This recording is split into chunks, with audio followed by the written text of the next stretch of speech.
மதுரையும் தங்கக் கிளியும். மதுரையின் வானம் அதிகாலையில் ஆரஞ்சு நிறத்தில் மின்னியது.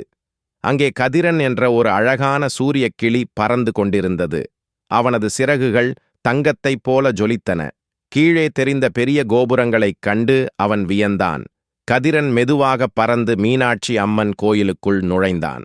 அங்கிருந்த தூண்களில் செதுக்கப்பட்டிருந்த சிலைகளைப் பார்த்து அவன் ஆச்சரியப்பட்டான். இந்த இடம் எவ்வளவு அழகாக இருக்கிறது என்று அவன் தனக்குள் சொல்லிக் கொண்டான். அப்போது அங்கே ஒரு பச்சை நிறக் கிளி பறந்து வந்தது. நீ யார்? உன் நிறம் ஏன் இப்படி நெருப்பு போல இருக்கிறது?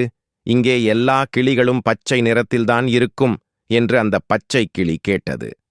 கதிரன் இதைக் கேட்டு வருத்தமடைந்தான்.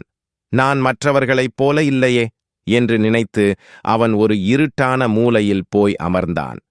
அவனது கண்கள் கலங்கின. திடீரென்று அந்த இடமே பிரகாசமானது. அங்கே மீனாட்சி அம்மன் தோன்றினாள். அவளது முகம் நிலவைப் போல பொலிவாக இருந்தது. அவள் கையில் ஒரு அழகான பச்சை கிளி அமர்ந்திருந்தது. மீனாட்சி அம்மன் கதிரனை மென்மையாக அழைத்தாள்.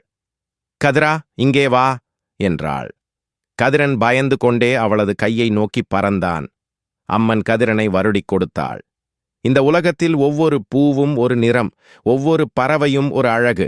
உன்னுடைய இந்த தங்க நிறம் எனக்கு மிகவும் பிடிக்கும் என்று அன்பாகச் சொன்னாள். அப்போது அங்கிருந்த மற்ற பச்சை கிளிகளும் அங்கே வந்தன.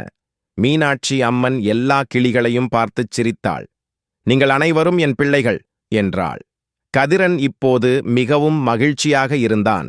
அவன் மீனாட்சி அம்மனின் தோள் மீது அமர்ந்து கொண்டான். அவனது ஆரஞ்சு நிறமும் பச்சை கிளிகளின் நிறமும் சேர்ந்து அந்த இடத்தையே ஒரு வானவில் போல மாற்றியது. அன்று முதல் கதிரன் மதுரை கோயிலிலேயே தங்கிவிட்டான். எல்லா கிளிகளும் நண்பர்களாக விளையாடினார்கள். மதுரை கோயில் இன்னும் வண்ணமயமாக மாறியது.